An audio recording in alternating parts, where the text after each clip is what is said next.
Olá! Hoje vamos conversar sobre um assunto bem complexo, mas muito importante: o comportamento autodestrutivo. É um tema denso, sim, mas que no fundo nos conecta a uma pergunta que, olha, acho que quase todo mundo já se fez em algum momento. Pois é, essa pergunta aqui, por quê, né? Por que às vezes parece que a gente é nosso maior inimigo?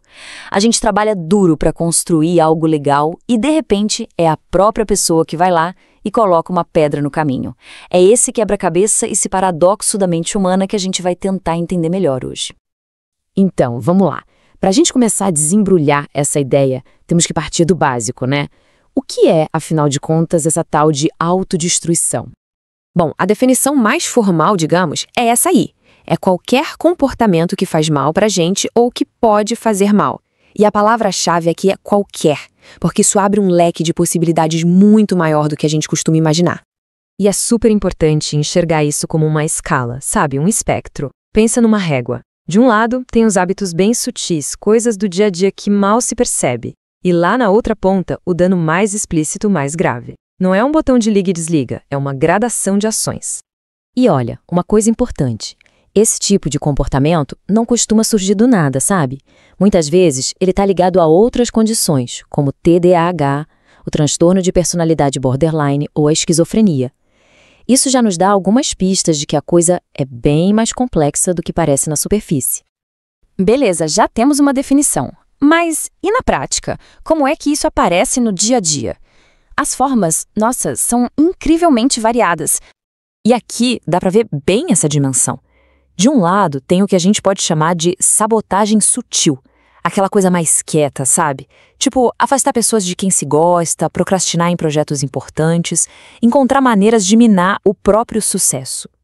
Do outro lado, está o dano direto, aquele mais fácil de identificar. Transtornos alimentares, abuso de substâncias, automutilação. No fim das contas, são dois lados da mesma moeda. Essa citação é muito forte porque revela uma lógica interna que é surpreendente, especialmente na sabotagem social. O raciocínio é quase um vou causar a rejeição antes que me rejeitem. É uma tentativa desesperada de ter controle sobre a dor, sabe? De provocar a situação por conta própria.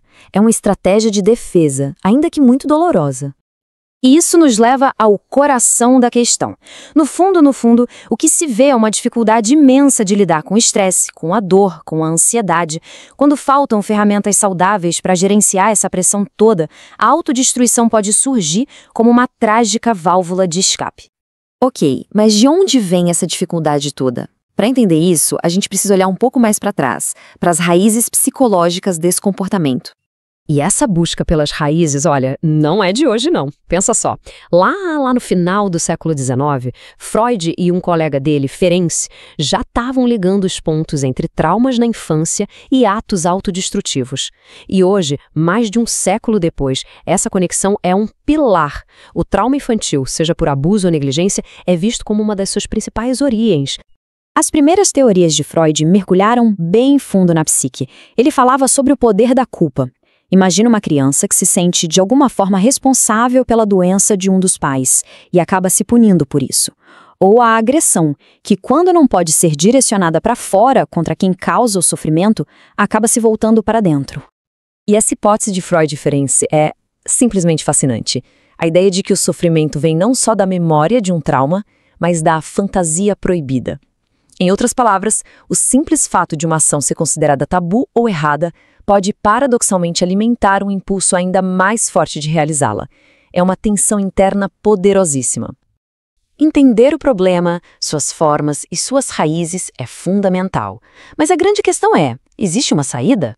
A psicologia moderna nos diz que sim, e oferece um mapa para essa jornada de mudança. E esse mapa é o modelo dos estágios da mudança. Ele é genial porque mostra que a mudança não é um evento único, mas um processo, com fases bem definidas. Começa na pré-contemplação, quando a pessoa nem reconhece que existe um problema, passa pela contemplação, preparação, até chegar na ação e na manutenção. O mais importante disso tudo é que o modelo quebra um processo que parece impossível em passos menores, mais gerenciáveis. Ele mostra que a mudança é uma jornada, não um salto no escuro, e que recuperação é um caminho real e totalmente possível de ser trilhado. Compreender por que esses padrões existem é o primeiríssimo passo para desarmá-los. é como acender a luz num quarto que estava escuro há muito tempo. E isso nos deixa com uma pergunta para refletir. Se o primeiro passo é o entendimento, qual poderia ser o segundo?